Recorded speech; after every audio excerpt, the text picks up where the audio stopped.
ici. Hein. Bon. Président Biya. Merci, Monsieur le Président. Mesdames et Messieurs les journalistes, les orateurs qui m'ont précédé ont tout dit et je prends la parole tout juste pour d'abord exprimer mes remerciements au Président de la République française pour cette initiative brillante qu'il a prise de réunir tous les États, les chefs d'État africains et la France ici pour délibérer sur des points cruciaux importants de la vie internationale et nationale.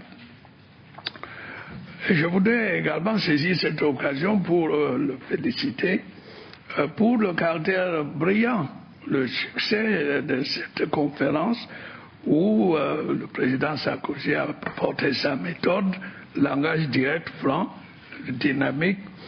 Chacun a pu s'exprimer franchement et les échanges ont été fructueux.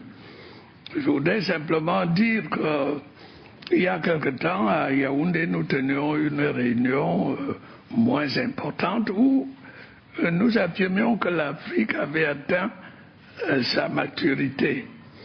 Eh bien, ici, c'est la prolongation de cette idée. Si l'Afrique est mûre, eh bien, elle doit utiliser le langage de la maturité. Elle ne doit pas seulement chercher à obtenir de l'aide, une tutelle. Il faut que l'Afrique apporte sa contribution à la solution des problèmes du monde.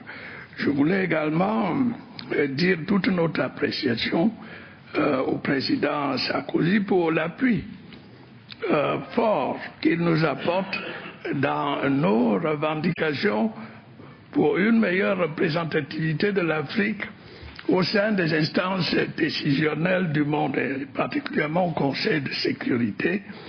C'est une idée ancienne et aujourd'hui nous avons été en présence d'une proposition nouvelle concernant notre présence comme membre permanent au Conseil de sécurité. Quand je dis notre, c'est-à-dire de l'Afrique. J'estime que l'Union africaine va réfléchir là-dessus, mais j'estime que c'est déjà un pas en avant par rapport au statu quo. Enfin, je ne veux pas vous retenir plus longtemps. Je voudrais profiter de l'occasion pour remercier encore une fois le président Sarkozy et le gouvernement français pour l'appui multiforme qu'il nous apporte, que ce soit au point de vue de l'aide bilatérale ou dans les problèmes de maintien de la paix ou de sécurité en Afrique. Nous venons d'apprendre que la France formera 12 000 soldats.